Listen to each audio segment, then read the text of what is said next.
Hello, good morning, viewers. Today is the last day of the holidays that you got for physics exam, and hoping that you have already finished with your syllabus and have practiced a lot of questions. So this is a kind of a revision that will for sure benefit you when in your exam. Okay, so let's start with the first question, that is, what is the ratio of wavelength between PQR? This question is taken from sound chapter, and if you have observed your competency based questions, so this was there in that also, and it is given in your Selena book also. So here what you have to see here, so they are asking you to calculate the ratio of wavelength of PQR. So before you start with the wavelength, first thing that you have to know is that you, with the help of this type of graphical representation, you have to obtain the value of frequency. So here what are you going to do? For P you can see there are total 3 waves, for Q there are 2, and for R there are total 1 wave. So the ratio of frequency, directly you are going to get your frequency. For P frequency would be 3, for Q it would be 2, and for R it would be 1. So now they are saying calculate the wavelength. So your ratio of frequency becomes 3:2:1. In order to find the value of wavelength, you will just do the reciprocal, because we know frequency and wavelength, they are inversely proportional to each other. So the value would be like this. But this is not your answer.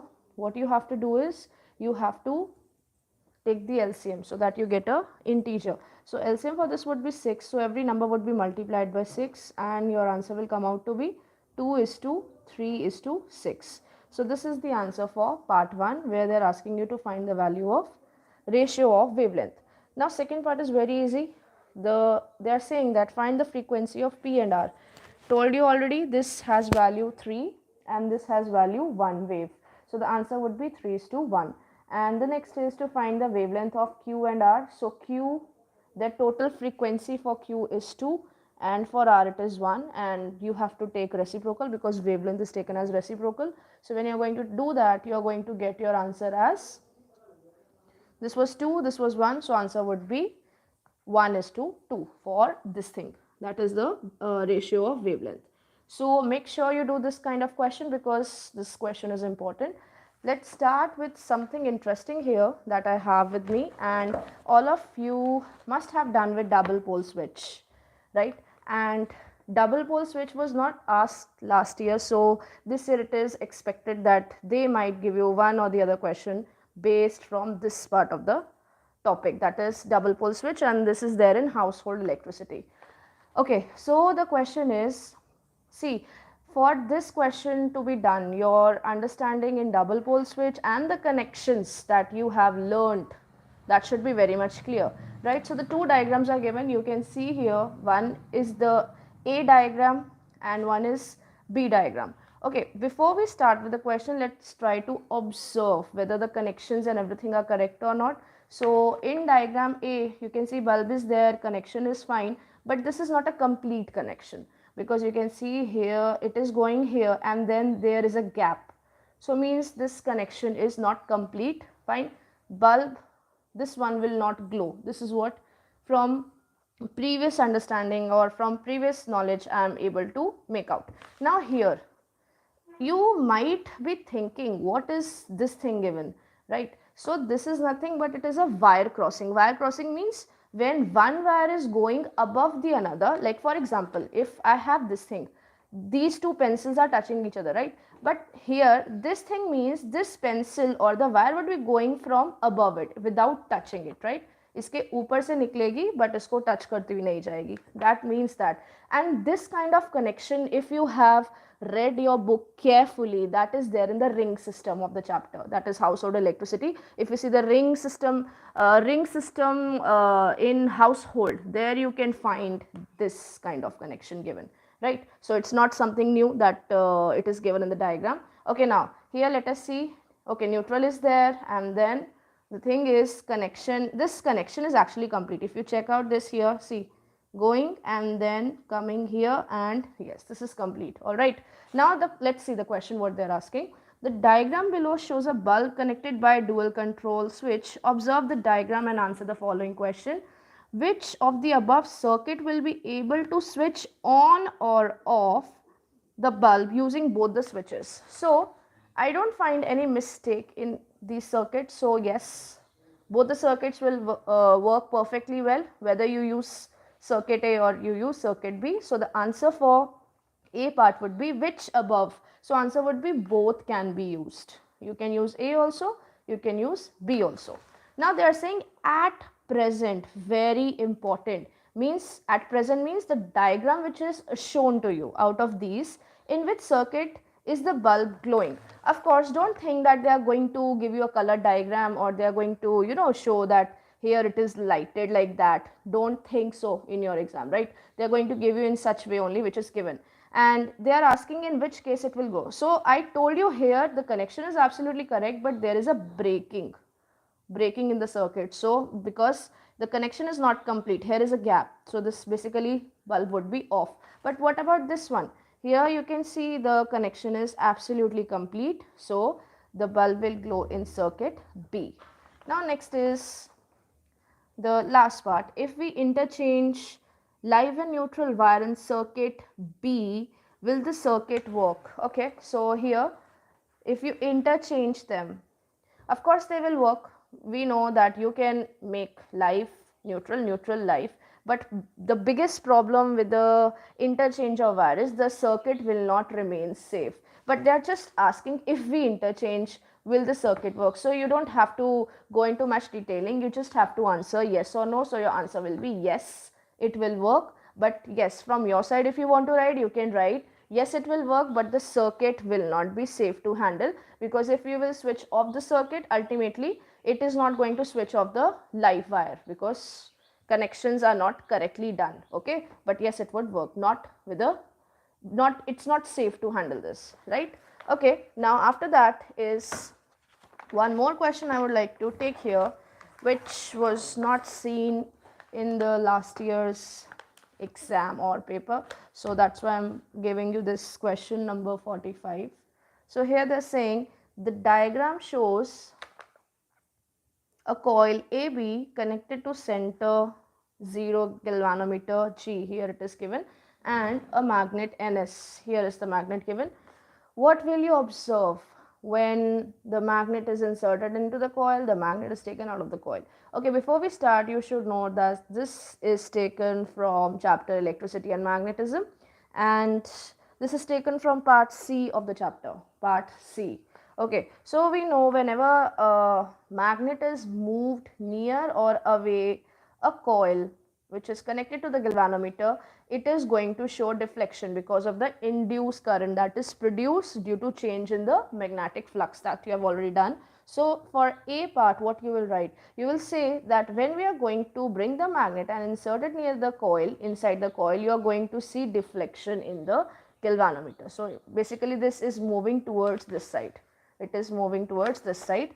Now B part is the magnet is taken out of the coil. So when you are going to go opposite, so of course there would be deflection, but that would be in the opposite direction, because you know the direction of the movement of the magnet is going to decide the direction of induced current. So yes, in both cases A and B, you will write there will be deflection, but in case B, it would be opposite to that which is observed in part A. Now next is how will your observation in part 1 means here both, will change if the number of turns in the coil is increased. So we know one of the factors that if there are more number of turns, if here there are more number of turns, more change in the magnetic flux would be introduced by this particular magnet, and hence the deflection will be more. So your answer would be, if we increase the number of coils, the deflection seen in the galvanometer would be more. Next is state the law by which you arrived at the conclusion. So you have done two things here in part C, that is, one is electromagnetic induction you have done and Lenz's law, but they are asking the law, so it will be Lenz's law. Through Lenz's law we came to this conclusion that here the galvanometer is going to show deflection because of the change in the magnetic flux produced by this particular magnet when you move it near or when you move it away from the coil.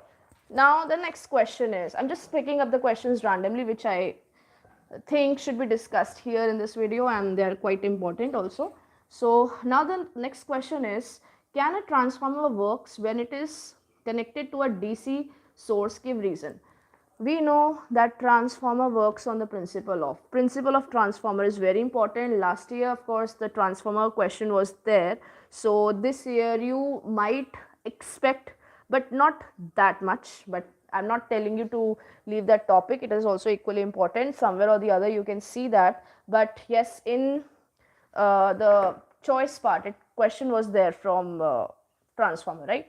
So this is just the basic question that is being asked, that can you connect it to the DC source? So your answer would be no here, because we know that the transformer actually works on electromagnetic induction, for which there should be change in the magnetic flux, and magnetic flux could be only changed if your current is AC, not DC. DC remains same throughout, right? So your answer would be, can you use it? So your answer would be no, because transformer works on the electromagnetic induction, which requires change in the magnetic flux, and magnetic flux could be only changed if you are using a if you are only using AC source rather than DC source. So answer would be no. Now the next is question number 46.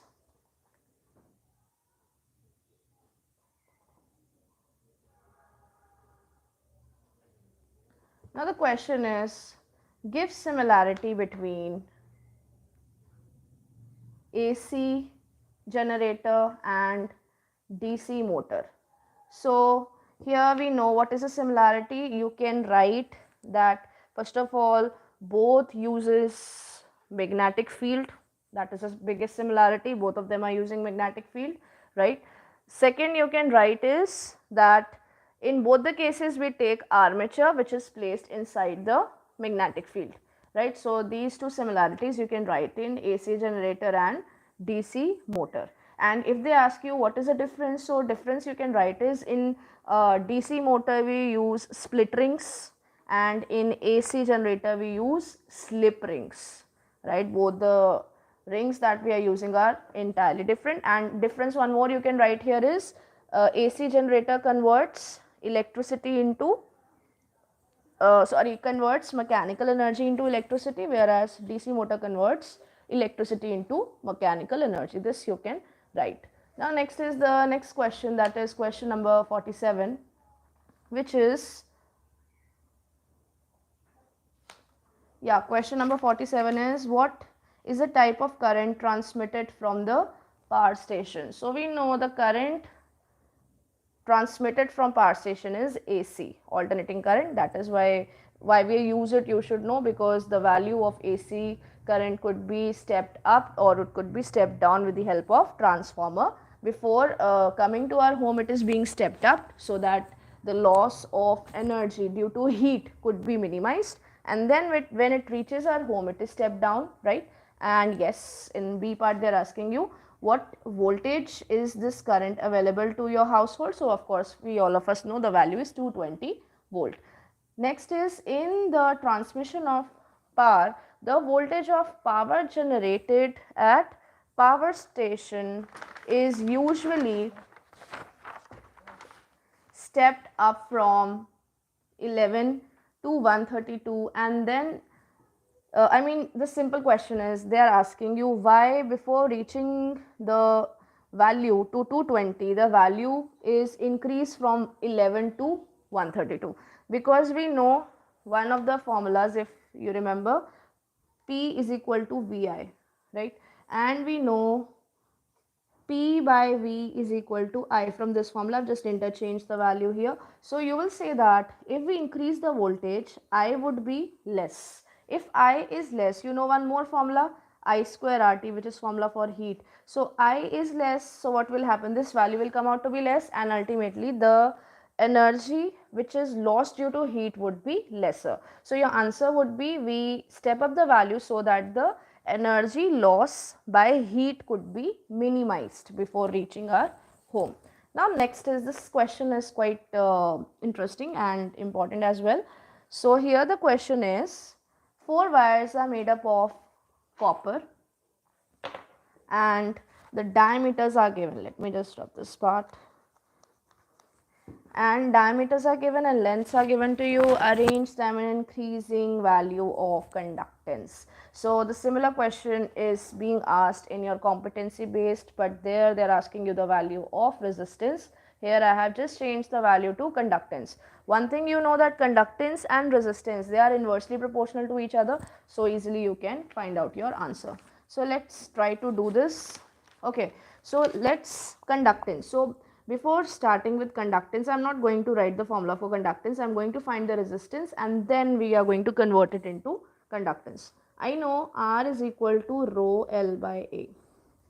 Okay, now for this, what you will write, R is rho, L is L only, area. See, A, B, C, D, they are the wires name. These are the wires name they have given, right? So don't think this is area. Area is this only. I mean, they have given you diameter, not area. So we know area of cross section is pi r square. And we know that 2r is equal to diameter. Okay. Now, if you can see, it is given 2d. Values given here 2d. So I can write 4r is equal to 2d. Okay, 4r is equal to 2d. So the value of radius will become d2 by 4, that is d by 2 it will become. I hope this is clear. Radius value, because you have to put radius value, not diameter. So it will become d by 2.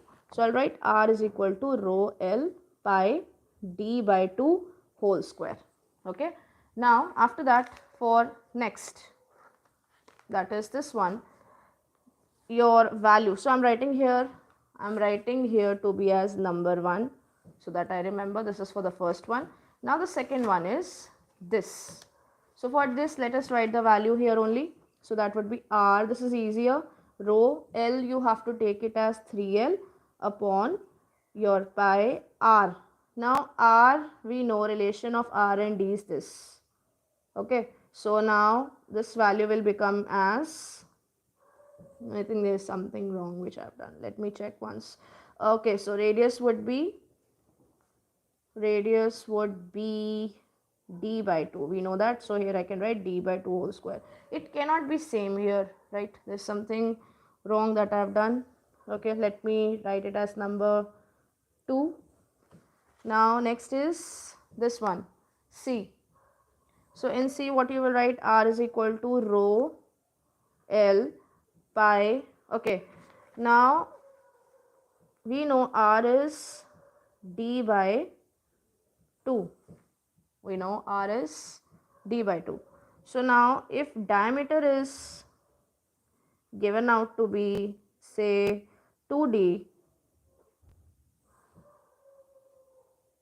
I think it would be something else. Okay, let's see that. Chalo, let's write the value for 4 also.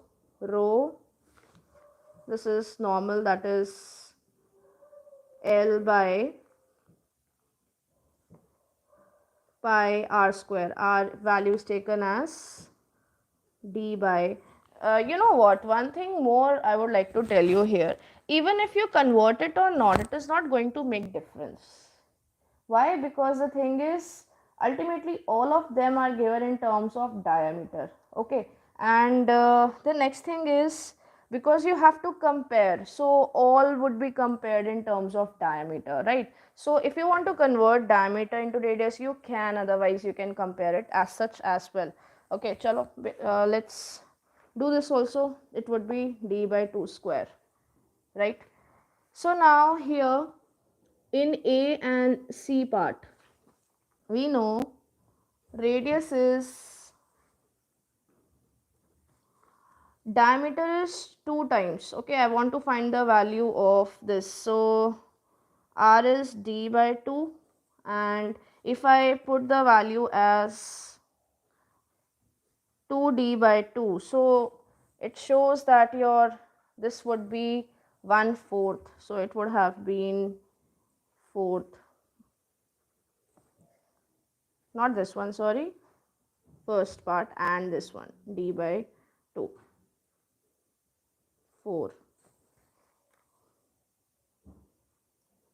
Okay, so because now you have to compare the conductance, so what are you going to do? You are going to see what is common in all of them, and then you can do the cancellation part, and ultimately you will get the answer. Okay, so I'm doing it in a more easier way because I think this will become little confusing if you're going to convert. So I'm going to write it for the first value here. Let me write it again. We know R is equal to rho L by A. So that would be rho L is L only given for first, and diameter I'm taking it to be 2D whole square. Let's take in terms of diameter. Pi R square is the value now. Or you can also write pi d by 2 whole square. That also we know, we can write that, fine. So that is the value for the first one. Second would be rho L is 3L pi d square, and the next would be rho 2L pi 2D whole square, and the next is last one, rho L by pi d square. Okay, now what are you going to do? You are going to compare them. So for comparing, what you have to do, common things have to be cancelled out. So all the rows, all the L's, all the D's will get cancelled out. So that is what I was telling you about, because the factor is common in all the 4 wires. So that is why you can avoid converting the value of diameter and radius, and all the lengths get cancelled out, all the pi's get cancelled out. So for the first wire you'll be left with 1 upon 4 is 2. For the second it would be 3 upon 1, and for the next it would be this 2 is there, and here you have 2 square. So this will cancel out, so 1 by 2 would be left, and here you'll have only 1 left. So because they are asking you to find the value of conductance, so conductance is reciprocal. 4 is to 1 by 3 is to 2 is to 1 only. So out of all, the maximum conductance would be shown by the first circuit, I mean the first wire. So this is how you have to do it, right?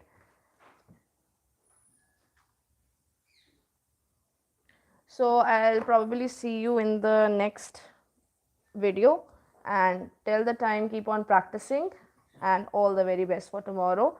Make sure that you revise all the formulas that are important. Ray diagrams very important, and one of the next videos I'm going to tell you which topics you can at least do so that you can be able to manage your score easily.